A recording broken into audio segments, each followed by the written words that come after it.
دكتور خالد، أنا حابب أشكرك جدًا على مجهودك معانا. بصراحة أنت ضِفت لي حاجات كتير أوي.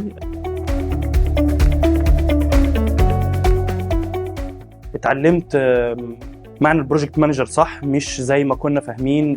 اتعلّمنا المرونة، اتعلّمنا الcoaching، اتعلّمنا حاجات كتير أوي في الفترة اللي فاتت ديّة. ما كانش هَمّك إن أنت تلتزم بالschedule ولا بالdeadline قد ما أنت مهتم إن أنت توصّل لنا المعلومة. دخلنا في نقاشات كتير أوي، في جدالات كتير أوي. كل دوّة كان المهم عندك إن أنت توصّل لنا المعلومة، ما كانش المهم عندك إن أنت تachievement الdeadline اللي كان محطوط للcourse أو لحاجة زي كده.